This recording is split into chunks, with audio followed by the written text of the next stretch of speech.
the same grind the soft scholarship guys go on all summer long. So when we can reward those guys, man, there's nothing better. Bert Auburn, you're on scholarship.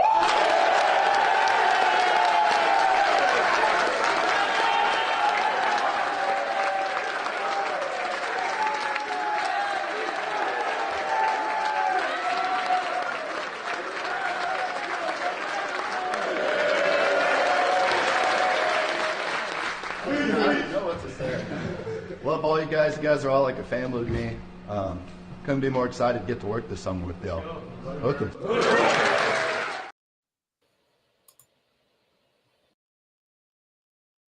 We're the flagship program in this state, right? And a bullshit, a bullshit, a bullshit, a bullshit. Oh man, those videos are always great. Welcome in to another edition of Deep in the Heart of Longhorn Sports, the first of which of the month of June, Sunday, June 2nd, 9:25 p.m. local time here in Houston, Texas. My name is Michael Ween. We've got a loaded show for y'all today. But first and foremost, congratulations to Texas place kicker Bert Auburn for being put on scholarship as a walk-on. Fun fact, he made the most kicks of any college kicker in 2023, so he definitely deserves that scholarship. He was clutch all throughout last year, and going into the SEC, Texas will need him to continue to do so, and the expectation level will only be raised another level as he goes into his fourth year and is put on scholarship, but he's already got tons of NIL backing for the funky suits that he wears to games. If you haven't seen those, they're fantastic. I wouldn't wear them. I don't think I could pull them off. But just a real cool dude and another really good kicker in the really long line of good Texas kickers that we all know. So congratulations to Bert Auburn for being put on scholarship. Of course, Texas with the 2024 recruiting class, their transfer portal subtractions and their transfer portal additions, they were at 83 scholarships. They have 85 to give out every year. Bert Auburn being the 84th scholarship awarded. We'll see if they maybe go out and add a grad transfer in the portal. Sark says they're done going out in the portal. So maybe they are. Maybe they give another walk-on a scholarship. We will see. I think Michael Taff would be a good candidate for that. But welcome in to the show. We've got a lot to get to today. We'll also have another clip here at the end as Texas is now less than a month from being in the SEC. We're coming off a big week of SEC spring meetings, in which a lot went on. Sark spoke in front of the SEC media for the first time. Rodney Terry spoke in front of the SEC media for the first time. Women's basketball coach Vic Schaefer spoke on the Paul Feinbaum show. Chris Del Conte, the athletic director, made some really bold comments on the Paul Feinbaum show as well. We'll maybe get to those in another show, but we've got some recruiting stuff. We've got some baseball stuff as it's been regional weekend, excellent baseball.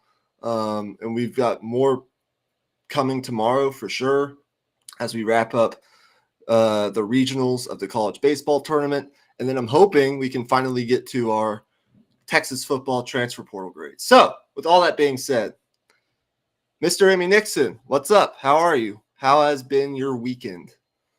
Good, man.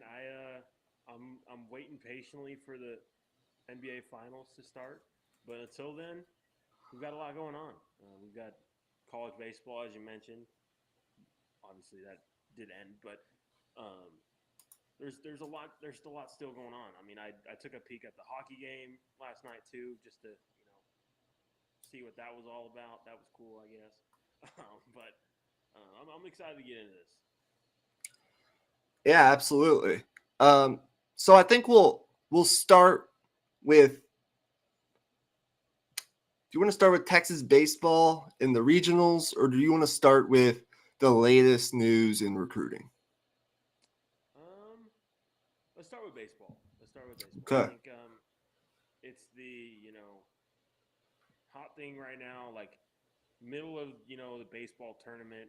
This is when the baseball team takes its shine over football for like as brief as that may be. So we got to follow suit and have it lead off segment. Yeah, so we'll start by acknowledging the teams that have already moved on to the super regionals. So I have the list in front of me. So number 1 seed Tennessee, the number 1 overall national seed out of their regional by sweeping their regional 3-0. As we all expected, they would advance. They did. They took care of business. So they're onto the super regional. They will host their super regional for sure because they are the number 1 overall seed. The biggest upset, though, of this weekend was the number 5 overall national seed, the Arkansas Razorbacks, going down today. Well, first of all, going down yesterday to the 3 seed Kansas State Wildcats in what was a really good weekend for the Big 12, at least to start. Then, in what was one of probably the bigger upsets I've ever seen in college baseball, Southeastern Missouri with the big upset in Fayetteville today, taking down the Arkansas Razorbacks to knock them out of their own regional as the number 5 overall national seed. K-State will come out of that regional as they beat Southeastern Missouri in the regional final tonight. That is an upset. We also have 4 ACC teams already punched their tickets to their respective regionals, with the possibility of a 5th coming tomorrow. North Carolina, the number 4 overall national seed, lost to LSU tonight. They will have a winner-take-all Game 7 of the Chapel Hill Regional tomorrow night. Recommend you watch that. I think you can find that on the ACC network if you have that channel. LSU, of course, being the defending champions. They heated up as of late to get into the tournament. But 4 ACC teams already punched their ticket. The Virginia Cavaliers, the number 12 overall national seed, swept through their regional, beating Mississippi State twice in Charlottesville as they advanced to their 9th super regional in since 2009. So incredible job by Virginia. They will actually host their super regional matchup against Kansas State because Arkansas has been knocked out, so they don't have to travel to Fayetteville. Florida State, the number 9 overall national seed, advanced through their regional. Good job to them. NC State, the number 10 overall national seed, advanced through their regional. Great job to them. And then Clemson, I forgot about, the number 6 overall seed. Most people think the best team in the ACC all season long. The number 6 overall national seed advanced through their regional. So I believe that makes in total 7 teams out of the 16 regionals that have advanced. We still have more baseball going on right now, so there could be more teams by the end of this episode that advance out of their regionals. But unfortunately for our Texas Longhorns, they came into this College Station regional as the 3 seed in the region. Texas A&M, the number 3 overall national seed, being the 1. Louisiana, the Raging Cajuns, who Texas actually beat last year in the Coral Gables regional, being the number 2 seed. Texas being the number 3 seed, and Grambling, who was probably no harm, no foul towards Grambling, but probably by all accounts the worst team in this 64-team field, being the 4 seed. They got knocked out, of course, by Texas A&M. Texas comes in after losing their only 2 games in the Big 12 tournament. They come out hot offensively on Friday. They beat Louisiana 12-5. Jalen Flores was great. He hit a grand slam. The whole lineup hit. They had great at-bats. Max Grubbs wasn't great as a starting pitcher. He's been good all season long since he was inserted into the starting rotation, but he did enough as the Texas offense really carried. Then, last night, in what ended up being like over a 4-hour game and ended past midnight in a rivalry game in College Station against the number 3 overall national team in the country, the Texas A&M Aggies. Texas gets a great performance, one of the only great performances this season from LeBron Johnson Jr., who's been clutch in postseason play. 5 innings of one run baseball against that A&M team in College Station. It was mighty impressive. Got through 5 innings, struck out 8 A&M batters, a team that doesn't strike out a whole lot. Texas led that game 2-1 going into, I think, the 7th inning, but A&M prevailed in extra innings as some Texas errors defensively, mental mistakes really cost them that game, a game that they probably could have won, but they stranded too many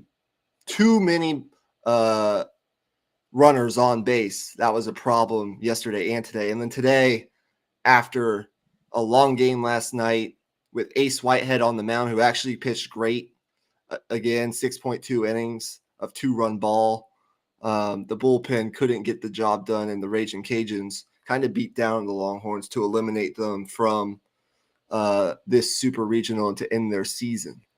And so I want to get your thoughts.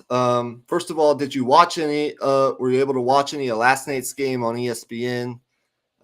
Did you follow the College Station Regional at all? Did you follow this Texas team throughout the last couple of days? And what are sort of your main takeaways? Where does your mind go first here as we think about Texas season coming to an end? Well, I think the theory we had going into the season was that Texas could, they could play with anybody. They could, beat anybody at any time. I think that still holds. I think that part of our, predicting this team held out. But the problem was the consistency, the little things here and there. And, to answer your question, I did not watch a whole lot of, the regionals, but I did, have my phone out constantly trying to see updates. And, hearing that we lost on, errors here and there and then not bringing in runners. I mean, that's baseball. That happens in terms of the stranded runners thing. Like that happens from time to time. The errors is what hurts though. Like having a lead late in a game like that. Obviously, you're on a road in the hostile environment, but I still think, with how well LBJ pitched, like I think you got to expect your defense to back up your guy, like and finish that off. Like you got to really good performance out of your starter. Got length, got extremely good command, and then they just didn't finish the job. That was the positive of this weekend. Was a common theme was the Texas starting pitching did what it needed to do to be playing in a regional final and more. Like they did plenty.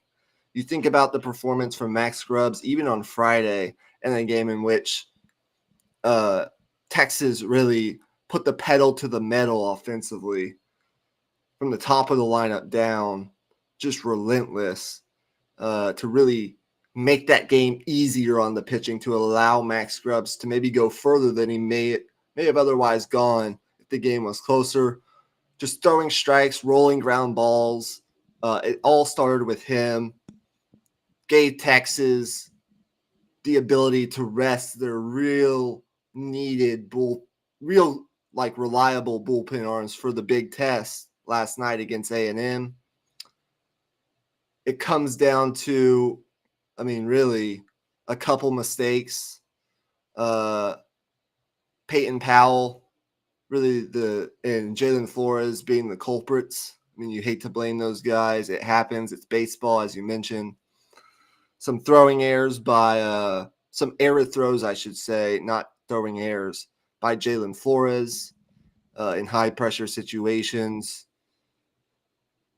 A ball that, in extra innings in the 11th inning, with A&M having 2 on with only 1 out, a ground ball to third base that bounces off the base. Peyton Powell couldn't corral it, so a run scores, the go-ahead run scores on what was kind of a weird play. Just kind of unlucky. But as a Texas fan and Texas fans, it hurts to lose on these weird defensive plays 2 years in a row. Yeah, that's You what I think was- about last year, the game against Stanford in that super regional where the ball gets lost in the lights. Dylan Campbell loses it, it drops, and Stanford walks it off to eliminate Texas when they were so close from getting back to Omaha. And they got fantastic pitching in that super regional as well. It just I actually thought Texas played one of its better baseball games last night, just in terms of the starting pitching. Gage Bame, who was huge for this Texas team all season long, he was, in my opinion, the best guy out of the bullpen. He was their closer, but they also kind of stretched him out so he could be like a 3 or 4 inning guy. And once LBJ, came out of the game yesterday, Gage Bame pitched into and out of trouble. He was clutch. I thought Andre Duplantier pitched really well. He was rolling ground balls, going into extra innings. Just some unlucky bounces here and there for Texas, but it does suck, and it's going to sting a little bit because Texas had a chance to, put themselves really in the catbird seat on the road against their arch rival in Texas A&M, the number 3 overall national team in the country, and they played a solid baseball game. Jared Thomas, who's been great all year in the leadoff spot, leads off with a home run on the first pitch that he sees to set the tone in that game. LBJ keeps him down. The Texas A&M hits an opposite field, homer to tie the game at 1. Wind was blowing out to left field, so if any balls were hit out to left deep, they were likely going out because the wind was giving it a push. Out to right, the wind was blowing in, so you couldn't really get, unless you really got a hold of one, you really couldn't get it out to right field. But then Kimball Schuessler, in the bottom of the 6th inning, crushes one out to left to take the lead 2-1. You have Gage Bame in the game. He's pitching well. It was just mainly those defensive errors. You don't even really want to call them errors. That's just how baseball works sometimes. It sucks, but it's the reality of the situation. And look, the reality is, and this is kind of where my mind goes, for this program under David Pierce, who just finished his 8th season as the head coach of this program and has had some he's had a lot of success. We think about, I think it's 3 or 4 College World Series appearances, the most recent coming 2 years ago. Furthest he got was the College World Series semifinals. Like, he's been to Omaha a lot. He's had a lot of success in the postseason. But there are a lot of Texas fans right now that want to change because it's not necessarily like the play on the field in the winning, because he's done a lot of winning. He's been to the College World Series in Omaha 3 or 4 times in his 8-year tenure. He still has this Texas baseball program in a good place, but moving into the SEC, a conference where you're going to be tested week in and week out in what is probably the most talented and has been the best, most dominant baseball conference in America for the past however many years. Texas fans, and I think a lot of people, just think there isn't enough here. He's not the most personable guy in the world. He's not really your ace recruiter type. He's not really doing, or he hasn't done, anything real impactful in the transfer portal in a day and age where that's really where you make your money. And people just see it as time for maybe a new voice going into the SEC.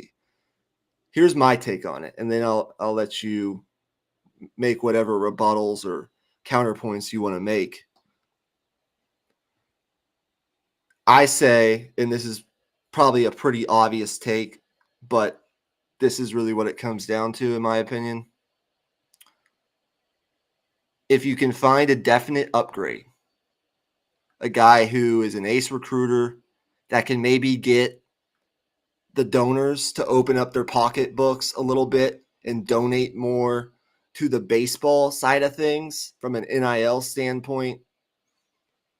If you can find one of those guys, maybe a new voice that kind of re-energizes this program, and a guy that can really attack the portal and re-energize the baseball from an NIL standpoint, then yes, I would consider making a change. But if you're not guaranteed to get one of those guys, and there are maybe 5 or 6 of those guys in the country that I know of, then you stick with David Pierce and you kind of feel it out and see how it goes year one in the SEC. That's my take. Yeah, here's the thing. I think the root of people wanting to see change is like they look at these other teams. They look at a Texas State who beat Texas earlier this season, and they look at some of those players on that team. They're like, those guys should be coming to Texas. Like there's like little things like that where you kind of get that gut feeling like, is he leaving meat on the bones? And you mentioned it, the transfer portal, the recruiting stuff. That's kind of where you can question things. Here's the thing though. I think in terms of the transfer portal, I think I'm willing to give a little bit of time to him in terms of getting used to things and getting used to just trying to, have a formula for the type of guys he wants to recruit in the transfer portal and those types of things. Because he is a old school coach. This is a new era. And obviously you got to adapt, but sometimes it takes time to adapt. I think if you asked him, he knows he's got to use the transfer portal more, and I think he will. So I think you give this a little bit more time, and obviously in the SEC, there's no breaks. Obviously, like in baseball, you can lose to anybody anyway, but in the SEC, it's like even more so. Like you're running the gauntlet in terms of baseball. So I think that's the concern. I think the want for change, I think, comes from a place of fear. But I think the reality is Pierce is a top flight coach in college baseball. And I'm not even, a expert. I would never claim to be an expert for college baseball, but I think a lot of people within that space would tell you the same thing. Yeah, and even this year, he, I think, was able to get probably more out of this Texas team than a lot of people thought he'd be able to at, close to the midpoint in the season. They had 2 converted position players in their starting rotation. Like, that's not easy to do. And to get to the point Texas did by winning 9 out of their 10 Big 12 regular season series in their last ever year in the Big 12, getting to the regional and having those guys pitch well, with David Pierce being not only the head coach, but the pitching coach as well. That's pretty impressive. And he's been able to get the most out of, I think, the teams that he's had at Texas. And there have been some unlucky breaks. And everything you said, I agree with. But his situation, like, we're comparing apples to oranges here really, because they're not the same thing. Football and baseball are not the same thing. Right. But Dabo's problem is he won't even consider using the portal. Pierce's problem, although I think he needs to utilize the portal more and be more aggressive, is not that he's not willing to use the portal. It's that I think, number one, he's held back by a Texas donor base that really has yet to buy into the baseball program from an NIL standpoint as much as they have, say, the football team, right? Most of this money goes towards the football team. Whereas programs like Texas A&M and Arkansas, who, even though they got eliminated, they're putting a lot of money into their base. A lot of these SEC teams putting a lot into their baseball programs. That's not to say they're putting more into their baseball programs than their football programs, because we all know football is really runs the show at the end of the day. But like a lot of these top programs, Tennessee, Texas A&M, the list really goes on, put a lot into their baseball. And that's how A&M ends up with a guy like Braden Montgomery, who's been fantastic. He's been their best hitter this year. That's really how, not only you go out and get really good, talented players, but you're able to keep guys like Jack Caglione at Florida by giving him the NIL deal that he wants. The Shohei Ohtani of college baseball, the two-way pitcher / hitter. That's number one. So it's not all Pierce's fault. But number two is the guys that he has gotten in the portal, none of them have really panned out to be like great gets for whatever reason. That's not all his fault. But, I mean, Rodney Terry could tell you, a lot of the other coaches can tell you at Texas, they've been able to have success finding guys that really change the outlook of their specific programs or gals. You think about the volleyball team getting, what's her name? Madison Skinner. Like, it's just, we want to see more. So my position is, we'll see what happens. I expect a decision next 1 to 2 weeks. They'll have conversations. We'll see where it goes. I'm not actually all too familiar with David Pierce's contract situation at Texas. I'll have to look more into that. I would assume, he's got 1 or 2 more years. I think it would be nice to keep the continuity going into the SEC with the same guy at the helm. But at the same time, like, if you can go get an upgrade,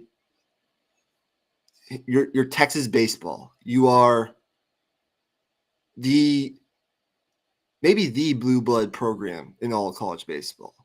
You've been to 63 NCAA regionals, the most of all time. You've been to 38.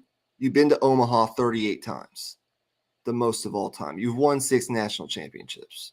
Like, Texas baseball is one of the blue bloods in this sport. And the expectations for the program, with all of its history going back to the days of Augie Garrido, in the early 2000s, who has since passed, rest in peace. The expectation is, even going into the SEC, nothing really changes. And people aren't going to feel sorry for you if you're Texas going into that conference. Yeah, expectation is, every couple years you're going to Omaha. And for some fans who are really, even bigger fans than I am of this Texas baseball program, they want to see this program in Omaha, every other year. And that might be unfair, but that's the reality of the situation. So, it's an interesting conversation for sure. Are there any other thoughts on Texas baseball? Well, I'll keep this brief, but the thing that I struggle with this like type of conversation is like the the line between like the blame going on the coaches and the blame going on the players, I feel like it's so blurry in baseball, at least to me, just because I didn't play the sport. Because like I look at a basketball team and I kind of have an idea of what that might be, but for baseball it's a little bit different because it's like, what's the difference between like in terms of an at bat, like was that strikeout inept hitting or was it just amazing pitching, like those little types of things, like for me as like a casual fan, I'm just literally just unable to answer those. So Yeah. We're going to talk a lot more college baseball on our next Dit Hole, which will likely be Wednesday, if I had to guess. Where we're going to preview the super regionals and talk more from a national standpoint, but also talk more about the postmortem of this Texas baseball team and where the program is heading. Maybe by then, who knows? We might have a decision on David Pierce, whether or not he will return or not.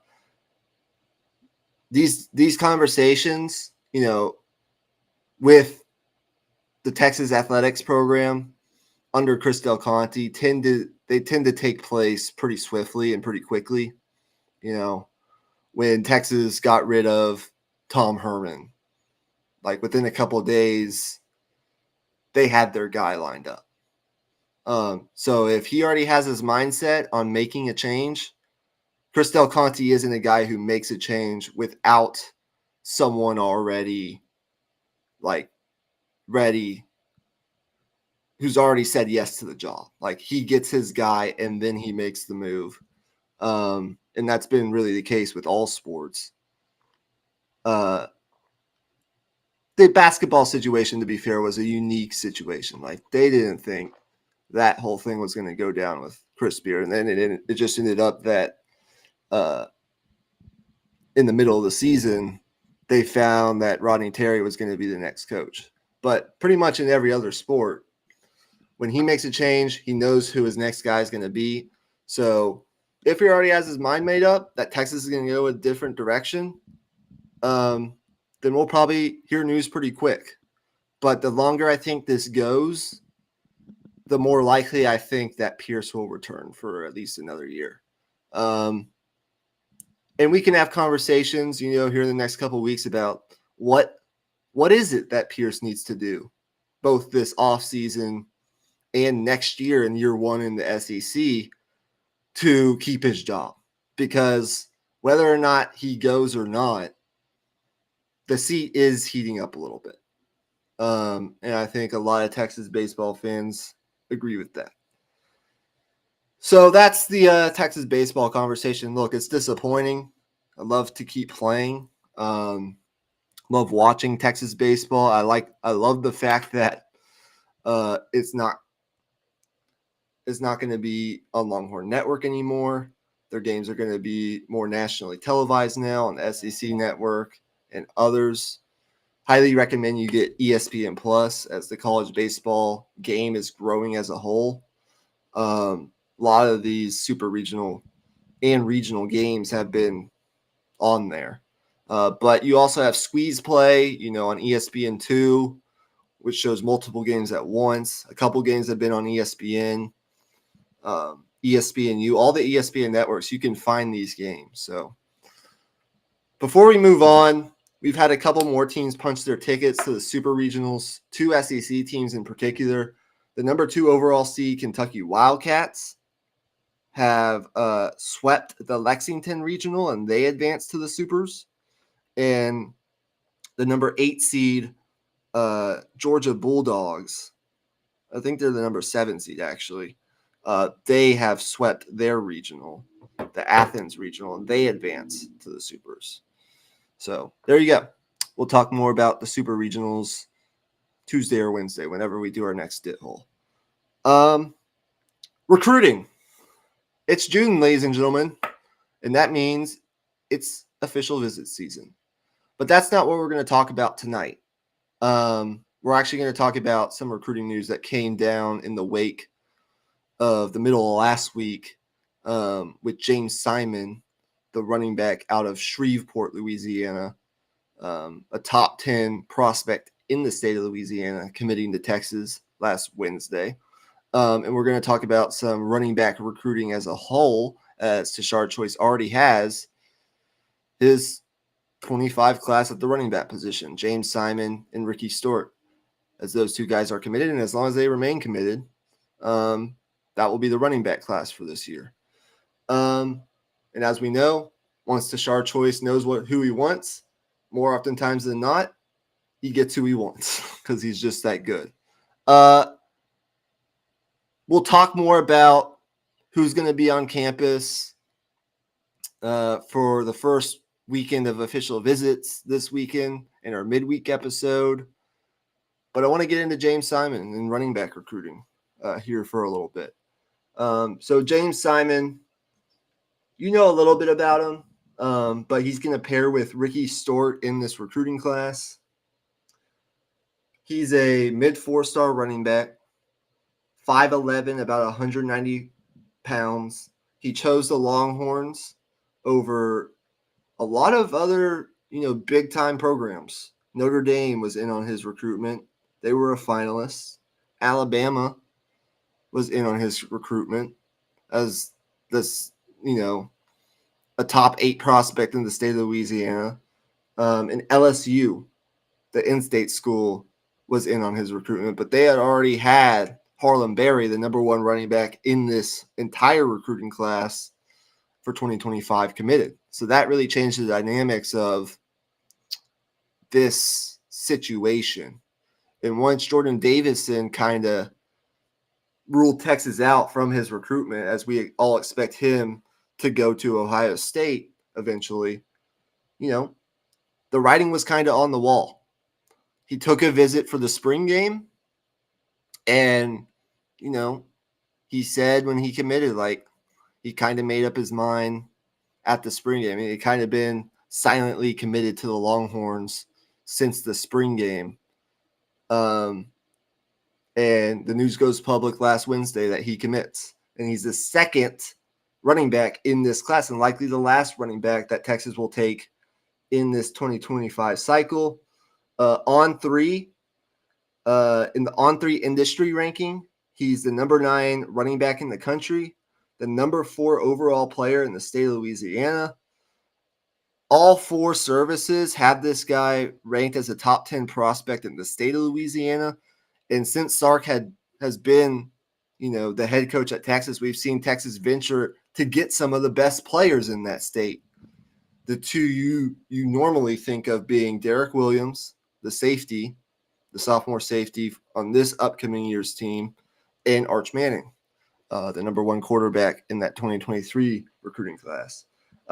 He's the number 167 overall prospect in the On3 industry ranking, but On3 itself ranks him as the number 8 overall running back in the country and the number 4 player in Louisiana and the number 115 overall prospect in the state of Louisiana. Here's my take on James Simon. He is a really damn good football player from a running back standpoint. You watch his film, he was really productive at Calvary Baptist, a really good program in the state of Louisiana. Led them to, I think, a state championship. He's a really good player. There's really nothing that he cannot do. But the thing that keeps him from being a super blue chip kind of guy, when you think of super blue chip running backs, you think of guys like, Adrian Peterson is in a league of his own, but you think of, the Bijan Robinsons of the world, those kind of different guys. I think even Jarrett Gibson in last year's class was a super blue chip, a top 70 player nationally, a high 4-star or 5-star back. He's not quite that explosive as an athlete. He's good, and he's really good in a gap zone running scheme in between the tackles. He's got pretty good size to him. He's got some burst when he needs it. He can bounce it outside, but he's not the most athletic, most explosive guy in the world. That's really the thing that keeps him from being a super blue chip back. But, and I guess his other weakness is he hasn't really put a lot of tape from a pass blocking perspective, so that's still to be questioned. But he's a really good player. I mean, he's good, on contact. He'll run defenders over. He's not really what I would call a physical back, like maybe a Cedric Benson was at Texas, but he can run you over if he wants to. His contact balance is good. Like, he's just a really productive player at the high school level. He's a top 10 player in the state of Louisiana. Very good all-around player. Doesn't do anything great, but does everything pretty well. And I think he'll pair well with Ricky Stort in this running back class. And I think he'll fit well at Texas. I kind of see him maybe in kind of ending up in kind of like the Jonathan Brooks kind of tight back. I think he'll be really solid under the development of Tashard Choice. But when you look at the Texas running back depth chart, and I'll stop here. This year, the two guys are going to be Jaden Blue and CJ Baxter, with maybe Trey Wisner, right? And Jaden Blue is really the only draft ready guy after this year that's expected to possibly depart. CJ Baxter will be back. You'll have the two freshmen from this season back, Christian Clark and Jarrett Gibson. You'll have Trey Wisner likely being back. And then you'll have the two guys from this class in the spring. So it's a pretty packed running back room, but that's the way Tashard Choice likes it. And eventually there's going to be some attrition, but really, I mean, Texas has done a pretty good job keeping their pipeline in great shape. There's really aside from Savion Red, who was kind of a unique situation, they haven't really lost anyone big and important at the running back position since Sark has been, the head coach. So I trust Tashard Choice's evaluations. I recommend, if you haven't, go watch some James Simon huddle tape. And overall, I think it's a good running back haul with what Texas already has and with what's in state in the 2026 cycle. There's a lot of elite talent that Texas will be pursuing. I think it's a solid class. It's nothing that's going to knock your socks off, but it's a solid class, 2 4-star prospects. The odds are one of these guys will work out. So I'm happy with it. Yeah, I think Simon just kind of gives you a vibe of someone who, even if he doesn't get on the field, which he most likely won't right away, he's the kind of guy that is gonna, be a dog on special teams. Just understands what he wants to do to be successful on the field. He's just a good football player. Like you mentioned, it's not really a lack of explosiveness. It's just not elite explosiveness.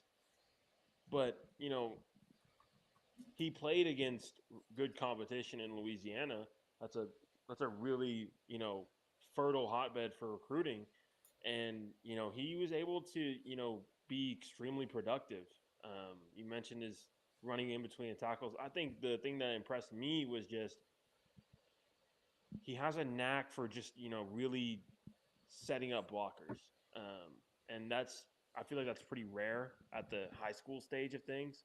Obviously, there's runs where, the offensive line is 8 yards down the field blocking dudes. But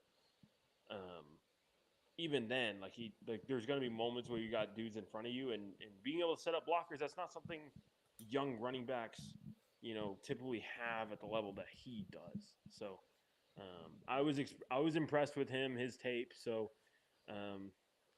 like you said, I feel really good about where this running back room is at. I think Tashard Choice, he just continues to do what he does, man, which is just recruit the shit out of the running back position. Yeah, and he's already got one guy committed in Racing Guillory out of Aledo, Texas for the 2026 cycle. Now, signing day is over a year and a half away for the 2026 cycle. That's not this December, but next December, 2025 December. So that's a long time that he would stay committed. And I think Texas is going to recruit guys that are ahead of him in terms of just they're gonna recruit. He's a good prospect, but they're gonna recruit the best of the best, and so we'll see if that commitment holds. But yeah, I mean, this is what Tashard Choice does.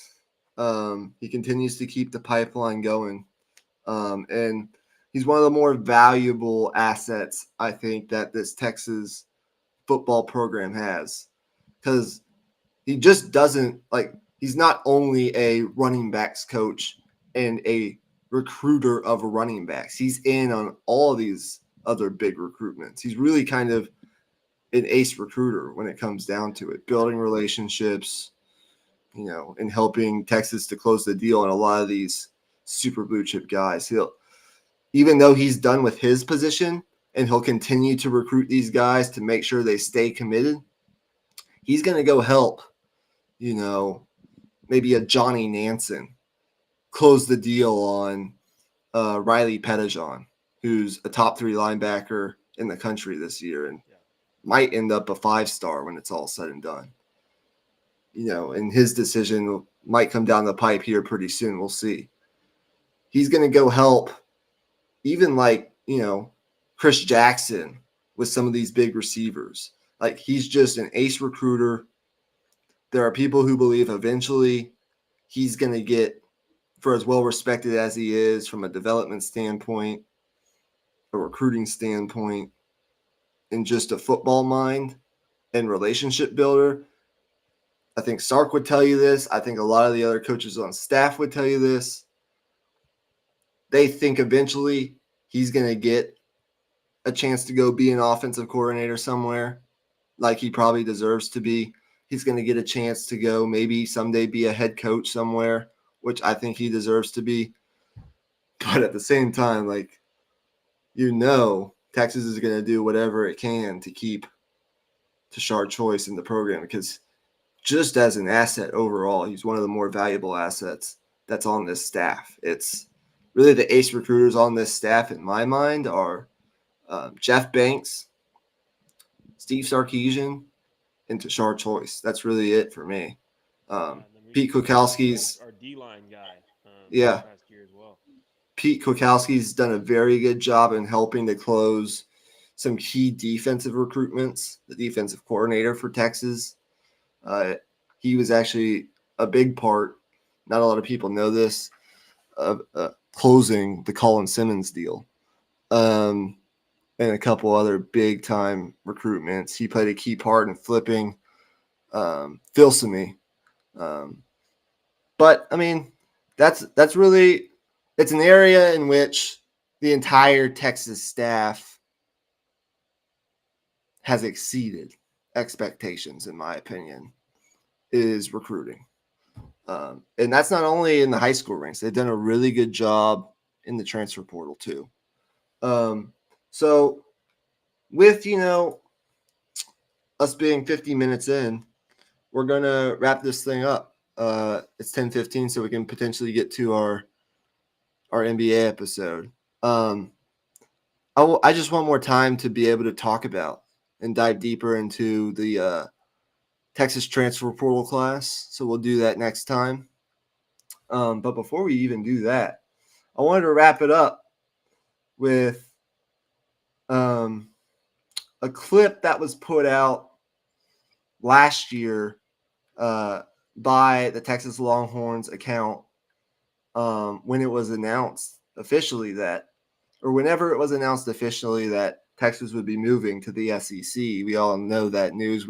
I think we did a breaking news edition, if you want to go find that, when it was announced Texas would be moving to the SEC and this whole realignment stuff started.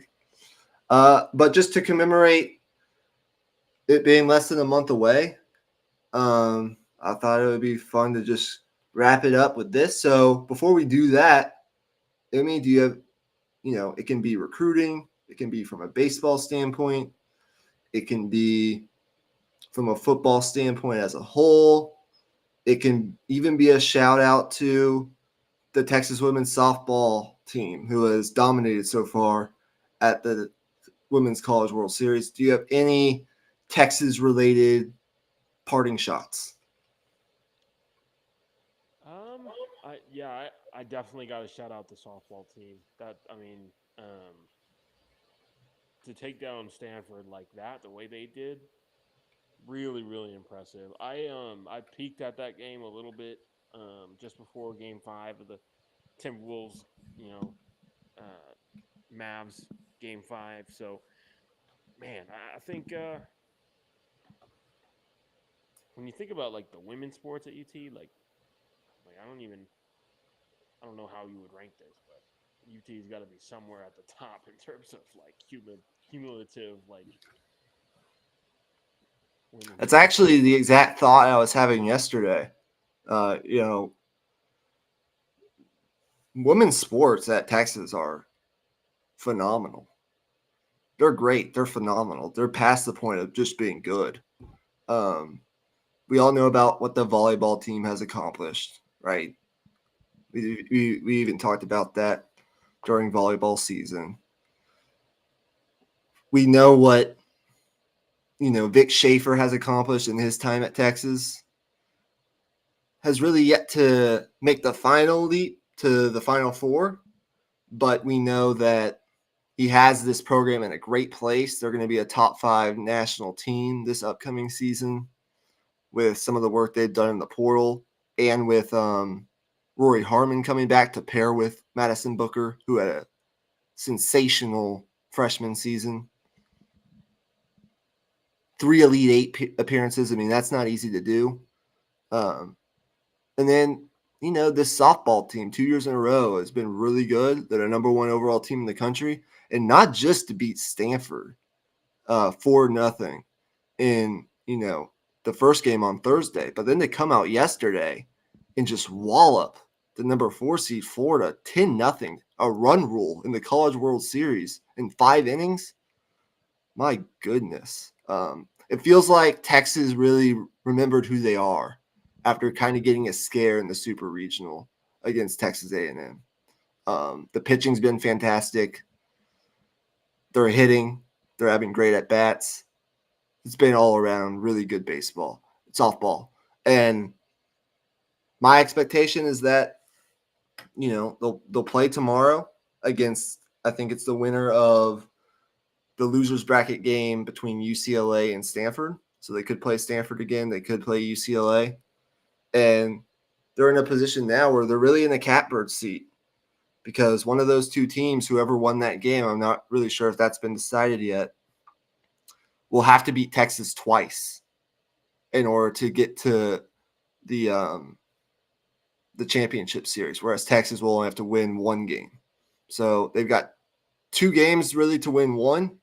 And as good as they're playing, I would expect them to win tomorrow and just punch their ticket to the championship series, likely against Oklahoma.